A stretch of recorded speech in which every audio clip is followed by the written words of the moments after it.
Hello everyone, welcome back to the channel. I hope you're all doing great. Before we begin, make sure to subscribe to the channel and turn on notifications so you never miss our latest market updates and trading analysis. Now, let's take a look at gold. Looking at the H4 chart, gold is showing signs of a recovery after a sharp sell-off from recent highs. The market found strong buying interest around the 4,050 area, which helped price rebound back toward the 4,220 region.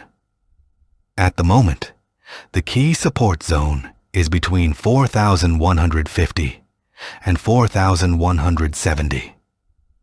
As long as price remains above this area, buyers still have a chance to push the market higher.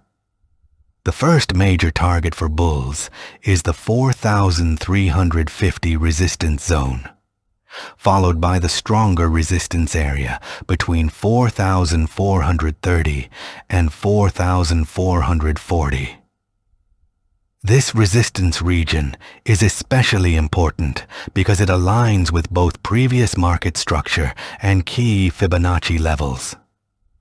A successful breakout above 4,440 could signal a much larger recovery move, opening the door toward 4,550 and potentially even the 4,740 area in the longer term.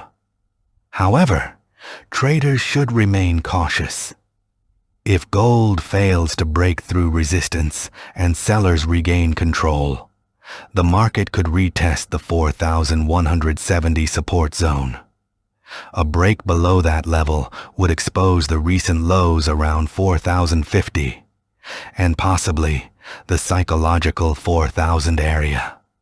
Momentum indicators are also improving. RSI has recovered from oversold conditions and moved back into neutral territory, suggesting that bearish pressure is eased and buyers are beginning to regain strength.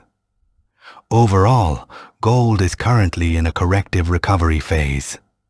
The short-term outlook remains cautiously bullish while price holds above support. But the broader trend will remain bearish until the market can decisively reclaim the 4,440 resistance zone. Let me know your thoughts in the comments below. Do you think gold will continue higher? Or are we about to see another bearish move? If you enjoyed this analysis, don't forget to like the video, subscribe to the channel, and share it with fellow traders. Thanks for watching, and I'll see you in the next market update.